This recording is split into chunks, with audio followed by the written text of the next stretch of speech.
deɛ ɔno nso ɛda ne nan so nti deɛ yɛwo nyinaa ɛyɛ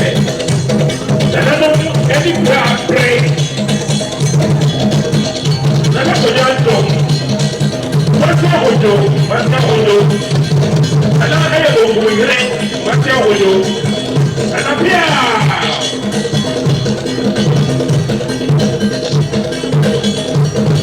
osuo bɛyɛ bɔdɛn osuo ɛbɛyɛ bɔdɛn ɛna firi hɔ na ɛyɛ nti ɛna nana aba bɛduru ha ɛna na bɛti ɛna saa bɛn deɛ wade ne ho ayi nti wate akyi dwo na ɔɔdae amammerɛ ne amanneɛ adi ɛna bia asanteman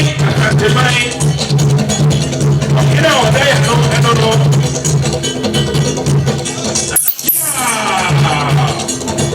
ɛna nyɛ sɛkyɛ kosobo no no ɔne nana bɔde wa deɛ sɛdeɛ ɛbaka no nsuo ɛmprama ɛkɔɔ ntɛm ɛsɛ nana ɛmaame ɛda fam a ɛyɛ sɛ sisi ɔsra ntra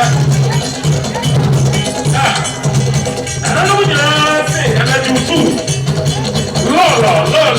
lolo igwe ɛnɛ lolo ɔde adakadeɛ bɛtɔkɔ wei ɛsɛ Ghana ne Nigeria deɛ bikɔ ne nɔfoe akyekɔ ma ɛda ɛdi akyira so ɛnɛ pɛgye ɛyɛ dwafo yɛbɛdi ani so ɛwɔ yie ase sɛdeɛ nananom asi ahi ti no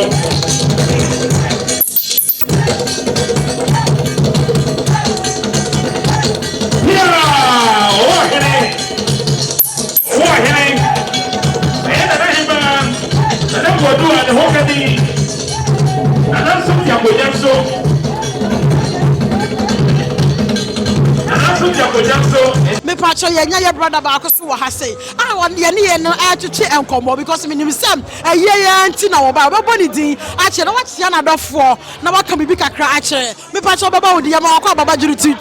oh me da wasi bebe pacho ye frame me Prince Aboage obi asem Chief Daddy pacho Milton Keynes na mete matra no almost about 21 years ni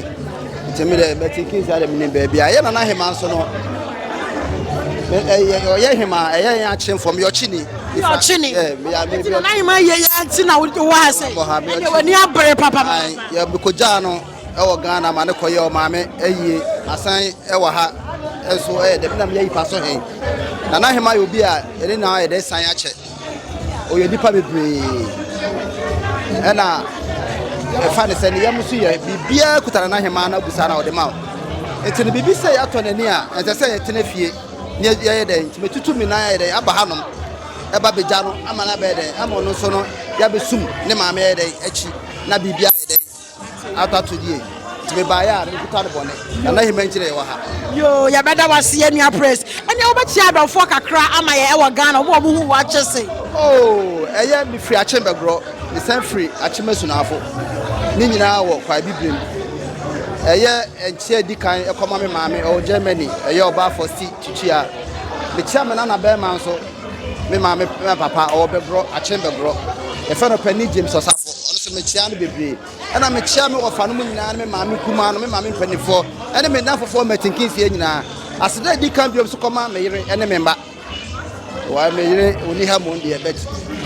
me chia dikan ekoma no tibi do bia se madofo bi oba ye obi anso oba ye ase bia anso no ye de na ase ye den emo bia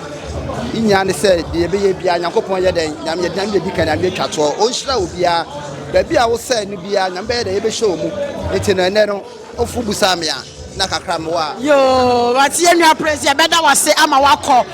yo se ne me chira mu no eye Juu TV eso e na wo hwa me dini Odo Rose say yes na hemaa maame ayi ase de ya ekosu nyina ya de bebram ya ni adofo bebre e betwetwe nkomo na mahu ena Saturday yi omo anko ba bia omo nyina ba ene na hemaa ebesu aja ne maame kwan kra ya damase na emom no wo hye yen no na wo subscribe na wo like send ye be ya e be boost your immune system no send ye bibia no ye betimi dey drop medini odoros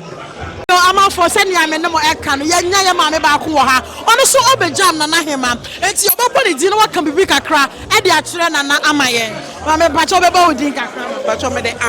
Lady Ann, yeah. Ready, me say na hema ma me ye ya nti na wo ba ye na de ka bibi che na hema na chia wada force kakra okay yo edi kan be chia madofo nyina ne omo amu tie nyina say de medical kai no me de Lady Ann nana man so yenso yenyina ya danfo oye nuan so ka ho say wo ye bibia nana hema obeja de oye bia no ayere wa ba beja say na de ata say yenyina ya de dodo bo bodom ne ye ebeja no opepa na ni hu ni nti enu nti na ye wo ha yo ya da wase bebre ene ye chia adofo so ma feel e wo Ghana kakra amaye yo okay ene be chia ma adofo di kan be chia mabusua Eliason family e wa akra ne takra de nyina me chia obi bia madofo nyina se nyame nka o mo mpae ma yan so ye bo mpa o mo se de be ya de do be ba bodo ye hia preko kan ya je ye ni da mo asire yo ya da wase se woni Juu TV echeche enkomo enne ani se ne make sure mo no wo hwe Juu TV o eno ani se wo be subscribe eno ani se wo be like na boost your immune system na ma ye medini odoros yo ama for send ya me ne mo kasa no eye Juu TV ene ye wo achihima ani mami atofom ni mami ayase ena ye wei yesi ye ni ama fo bebre e betwetwe nkomo omo yi eldoso no ko adi akire na hema ye wo ye brother ba ko wo ha ono so pese wo di nana odana abdofo a ebeja nana ase ni nyina me pacho bebo udi na wada adofo a ebeja nana ase ye frame Richard Kosa adofo bebe nya me do bia so bia ba sase nana hema me na kwibom entino se bibia to nani a mintimi nje ono kwa so mewe me so me ni me namfo nya ka bu yaba e be da e be jano na oja akura ne ma me no ye do to Ghana na ti no kra maba Richard Kosa yo Richard Kosa say oda obi bia obeja nana hema ase nana ho odo in fact ma chira do pa ma hu se aye ni pa MK ye chira do what I say ye nyina no ye ni pa ba ko sebi if you are man fra baby but uba MK e nyina ye do ye ho pa sebi sana ye was say uba MK omodo do omo ho eti sa asam to a omo tumi njai e ma won ko a wo fa wuti empempem eye Juu TV so e na wo hwe me ba cha oba chi adofo e wo Ghana ama me adofo Ghana de bebiru mo adofo pa baby oh Ghana okay Ghana fo nyina me che obia